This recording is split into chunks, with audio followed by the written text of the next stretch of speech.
All right, so I'm outside of a 2020 Honda HR-V, and this is the sport model. Ways to tell is going to have the 18-inch alloy wheel, and you're going to notice that it has the roof rail setup on it. Now, in the interior of the car, things that you're gaining moving from that LX up to that Sport is that you do have Apple CarPlay and Android Auto, which is connected to that touch screen in the vehicle, versus the base model, which is going to have your standard setup. Now, from the front of the car, I just want to point out that the car does come with fog lights, so that's part of owning the Sport. And then you've got your LED daytime running lights and your halogen beam headlights. It does have a smoked grille, which I like. It's a little bit different from the classic chrome setup. And then your honeycomb setup right there. So from the front view, you can see, your classic setup, your roof rails, you can see, and then you can see you have the fishtail, or I should say shark fin setup as far as your antenna goes. Now, along the bottom of the vehicle, you'll notice that it does have this like a plastic setup in relation to like a body kit that runs around the car. So just something to keep in mind this vehicle offers. If you don't hear, you can hear the plane passing over me. I picked some good timing, all right? I've got black on my my mirrors, which are breakaway mirrors, so I'll just point that out. You can send them forward, you can send them back. You don't have to worry about them getting broken. And then it does come with body-colored handles here. Now, on the back, your handles are going to blend in right here, so to pop open your back. So I'll get to the back seat here in just a second, walk you around and point out that this is a Sport. This particular model is all-wheel drive. It does come in a two-wheel drive and an all-wheel drive setup, so just know that. Now, make sure my car is unlocked here. We'll pop it open and show you a couple things here. So let me do this with the other hand here since I got stuff in my hands. All right, so in the back of the car right now, you can see this car does come with carpeted floor mats. So I just like to point that out because not every make and model offers that. So it's something to be aware of. And then I've got my carpeted floor here, and then underneath I've got my jack and all my accessories in case I need to change it. I do have a spare in this car. Now, your seats fold down, which I'll do here in a second, but I want to show you something before I do that. If I walk around to the side here, I have these seats folded up. So these are the magic seats. So right now you can see I could load in a bicycle, I could load in potted plants, I could load in a TV. I got a lot of space to work with there, and it's just nice to be able to take my bike and just throw it in there versus, if I got a mounting kit or I got a hitch kit or whatever it may be. Now, if I want to throw them down, just unlock, that releases them. Now it's a standard seat, and you can see I've got a 60-40 split, and then throw them completely down. It's as easy as that. And these actually get real flat. Sometimes you get that little lump there. You have cars that have that kind of, it shoots up. So let me throw the other one down here for you too, and we'll just show you what kind of space you're working with. So again, to do so, just all you gotta do, and then throw it down and you're good. Now moving to the back of the car, I'll show you. I've got a lot of space to work with, so if camping went awry, or if I just like to camp in my car, if I was a single person, as a 6-footer, I could probably go diagonal if I needed to. If there was two of you, you could make it work, but you probably wouldn't be as happy about it. So that's the back end of the car, and you can see that's the spacing that you're working with here. Now, moving to the front of the car. So if you need to get in the car, you've got your, your controls off of here, and then you can always go with the classic setup in case the battery was dead. So let's hop in the car and look at some of these. I'll point out that it does have a manual seat setup, and that's going to be in all of the models, and this one has black interior. The Sports are all going to come in black. If you're looking at some of the other ones, you do have gray as an option on a couple colors. I do have automatic window controls, door locks, and my mirror controls. So all of these are automatic, or electric, I should say, so to control that. I do have some Sport paddles down here as far as my, my pedals for the car. And then over here to the right, I'll point out you do have USBs, so you can plug into, and you can see the one with the phone on the bottom. That's going to be related to Apple CarPlay and Android Auto. And then across the way, you can see I have like a cigarette lighter plug and a 12-volt plug. So let's crank the car up and show you a couple things here. All right, so let me shut this door here. Okay, so down here, I just want to point out that you have vehicle stability assist, which is what you're seeing right here. And this is your tire pressure monitoring system. Now above that is your econ button. If you turn that button on, you'll see a green leaf pop on and off. Whenever that button's on, it means it's going to improve the gas mileage of the car, but in doing so, it's going to shut down some of the electrical systems in the front end of the car, affecting things like your AC and affecting things like your accelerator. So give and take system. Now, because this is a Sport model, I will point out that this car additionally has paddle shifters that you'll notice right there. So I just like to make sure you're aware of kind of, hey, what am I getting for the extra money if I'm moving to the Sport? So exterior-wise, you saw that you had the wheels. You're going to have the roof rails. You're going to have the paddle shifters. You're going to have the touch screen. And then you're going to have access to Apple CarPlay and Android Auto off this, where I can plug my phone in, pull up my navigation, my music, my messages, all off my phone, and be able to use it. So I have more connectivity here versus just a standard buttons and knobs stereo system. So that's part of owning the Sport. Now, over here, your controls. So plus and minus my volume control, left and right will jump between my favorite stations, and then source will go FM, AM, USB, Bluetooth, whatever I have set up. Right now, I don't have anything connected up to the car, so I just have those 2 options. And then this button will jump between some things. Now my menu button down here, this is going to switch, so if I have the audio pulled up, it'll jump between that and Bluetooth. It'll give me some different options, excuse me. So I'm interchanging those 2 buttons. So this way I can pull it up and I can control the entire car from right here, scanning and seeking and saving and that sort of thing. So that's what I'm doing right there. Down below, I've got my Bluetooth control. So to answer a call, to hang up a call, voice command.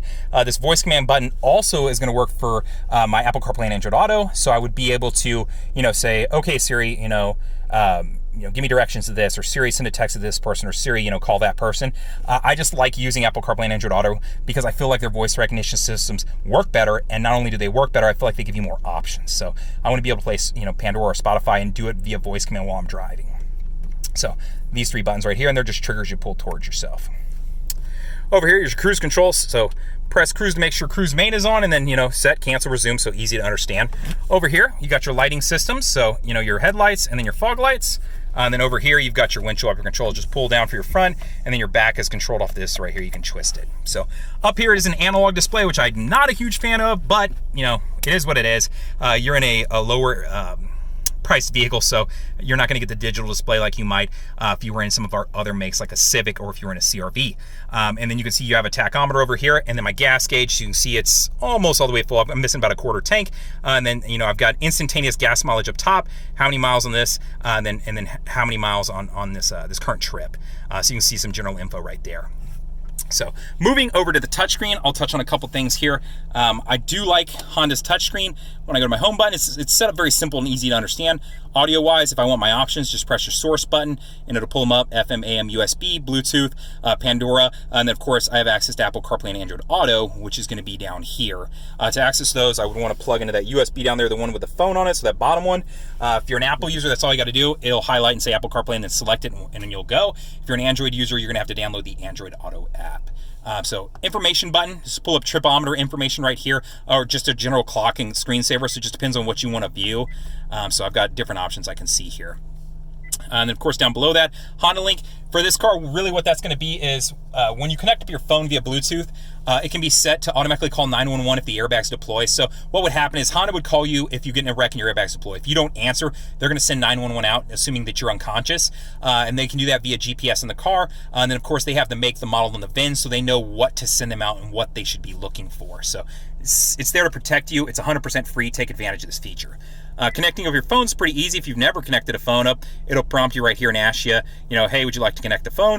And then you can do it from there. If you need to add second or third or fourth phones to the car, just go to Bluetooth under the settings, and then go to that device list, that very top one. And here's where you can add in those additional devices. So you can have 2, 4, 6, I think 8 connected up to a car. 2, 4, 6, 6, excuse me, sorry. My counting skills aren't as great as they could be. Now, under settings, just a couple other things that you can play with here. You can see your audio options if you want to mess with that, your equalizers, things of that nature, your cameras, so if you want to turn guidelines on and off, that sort of thing.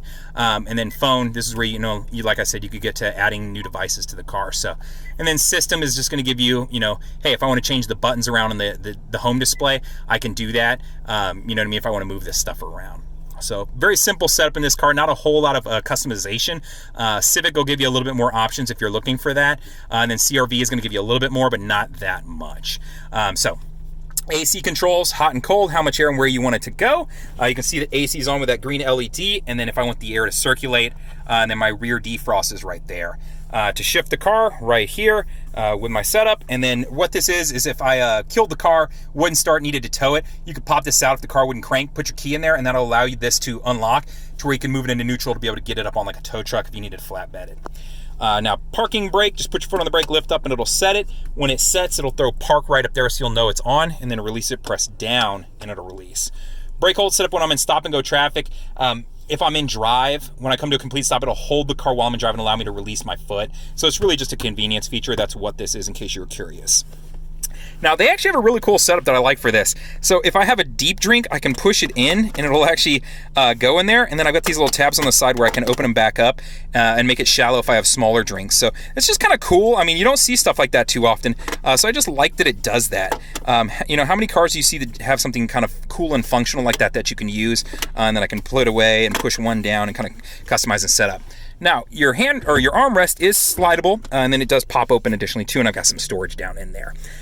Air vents, you know, I've got them up here, and then for my passenger, you've got a whole lot of air vents. Now, as far as airbags in the car, I've got 2 front, 2 side back here, and then 2 full curtain that run the extent of the front and back glass with rollover sensors to help protect me. So part of the reason this car gets a 5-star overall crash rating is because of those. So just some different things. So if you wanted to see what that setup was, it's right there. Now, I didn't mention the engine size, and I forget about that sometimes, but it is a 141 horsepower, 1.8 liter engine. If that sounds familiar to you, it's because it's in the previous generation Civic. So I've driven this exact engine in a car that I owned. It's got a CVT transmission, which you'll find in every 4-cylinder, and then paddle shifters, you know, disc brakes on the car, your airbags that I just mentioned, and then your standard safety features like LED, you know, daytime running lights, anti-lock brakes, things of that nature. You do have a leather steering wheel in this vehicle, so it's part of buying the sport model, and then it has a standard audio system with 4 speakers. So I just like to touch on this stuff just so you have it in case you're curious about it. And then the 18-inch alloy wheels that I mentioned, fog lights, auto on-off headlights, and then, you know, your gloss power mirrors and just stuff like that nature. 26 in the city, 31 on the highway, so combined is 28. 25, 140 is what the price is, including your destination and handling. The dealership I'm at, Howdy Honda, here in Austin, Texas, you can see your MSRP right there, and this is what they have it marked down to. So not a ton of markup in this vehicle. It is based off the Fit, which is the most affordable vehicle that Honda offers. So just be aware of that. If you have questions about the car, feel free to reach out. I'd be more than happy to answer them. You can always call me. You can text me, 737-443-9555, or you can comment on the YouTube video. I'd be more than happy to answer your questions. If you have something you wish I'd go over, let me know. Please comment, please subscribe, and please hit that like button for me. I'd love it. I like it. I'll give you a high five if you do. Thank you.